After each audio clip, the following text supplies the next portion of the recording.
Hi, welcome to my YouTube channel.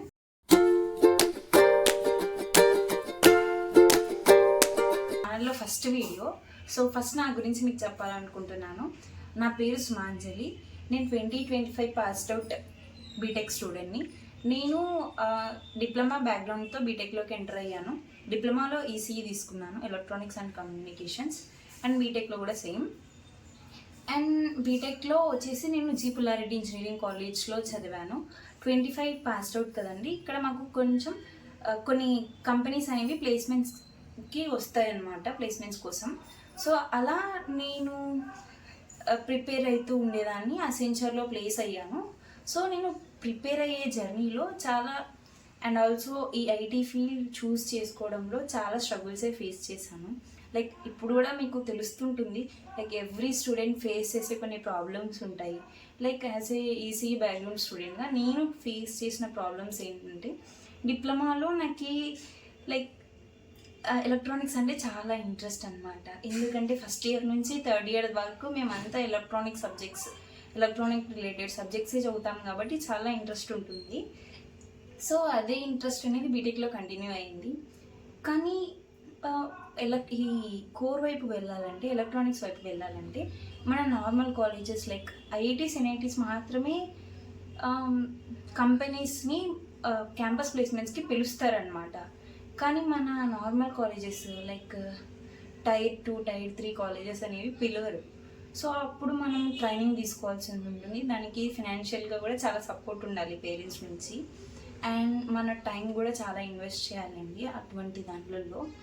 And అదే కాకుండా not only electronics, government jobs కానీ, ఇంకా సివిల్ ఇంజనీర్స్ ఉంటారు, మెకానికల్ ఇంజనీర్స్, ఇంకా అలా చాలా ఫీల్డ్సే ఉంటాయి కోర్ రిలేటెడ్ జాబ్స్. వాటి వైపు వెళ్ళడానికి కొంచెం టైం తీసుకుంటుంది. ఐటీ వైపు అంటే మనకు ఒక ప్లస్ పాయింట్ ఏంటంటే, మన కాలేజెస్ వాళ్ళు మనకి క్యాంపస్లోకి కంపెనీస్ని పిలుస్తారు. సో మనం ఇంత లేదన్నా ఏదైనా ఒక కంపెనీలో ప్లేస్ అవ్వాలనుకుంటే అది ఒక మంచి chance. So chance plus luck. ఇవన్నీ ఎందుకు చెప్తున్నానంటే, సేమ్ నేను కూడా అలాగే సెకండ్ ఇయర్లో ఎంటర్ అయినాను కదండి బీటెక్ కాలేజ్లో.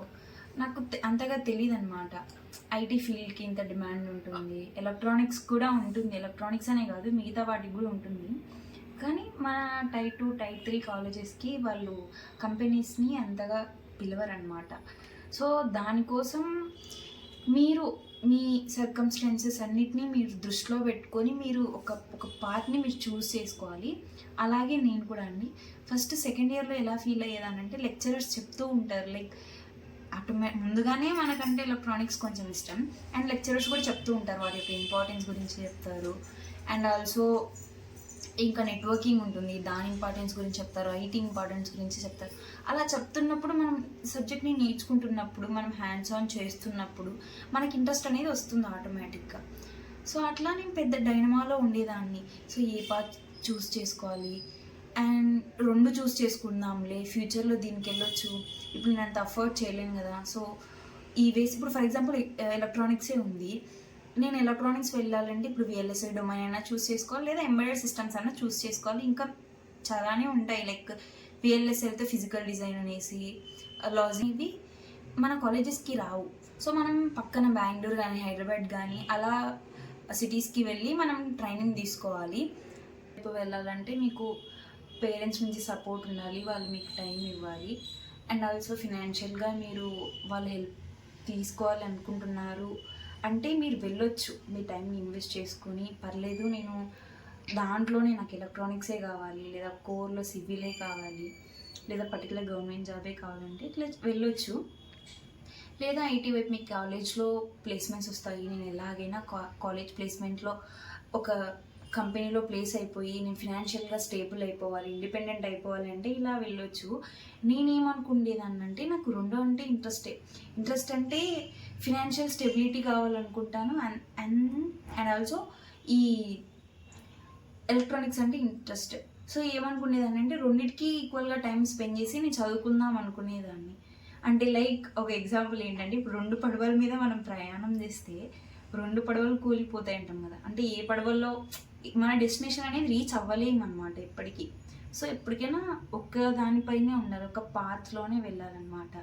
సో అలా నేను ఫైనల్గా ఎన్నో డైనమాస్ నుంచి బయటపడి ఫైనల్గా ఒక్కటి నా సర్కమ్స్టాన్సెస్ని మైండ్లో పెట్టుకొని ఇంకా ఫినాన్షియల్ స్టెబిలిటీ చూసుకొని అన్నిటిని బేస్ చేసుకొని ఒకటి ఆప్ట్ చేసుకున్నాను. అది వచ్చేసి ఐటీ ఫీల్డ్ వైపు వెళ్ళాలనుకున్నాను. సో నేను అది కూడా చాలా లేట్గా రియలైజ్ అయ్యాను. సెకండ్ ఇయర్లో జాయిన్ అయితే థర్డ్ ఇయర్కి నేను రియలైజ్ అయిపోయాను అనమాట. అది చాలా లేట్, 1 ఇయర్ వేస్ట్ చేసేసాను అక్కడ. ఇంకా మీరు అలా కాకుండా మీరు అలా వేస్ట్ చేయకూడదు అనేసి నా ముఖ్య ఉద్దేశం ఇక్కడ. అండ్ థర్డ్ ఇయర్లో ఓకే నేను ఫిక్స్ అయిపోయా, నేను ఈ దారిలో వెళ్ళాలి.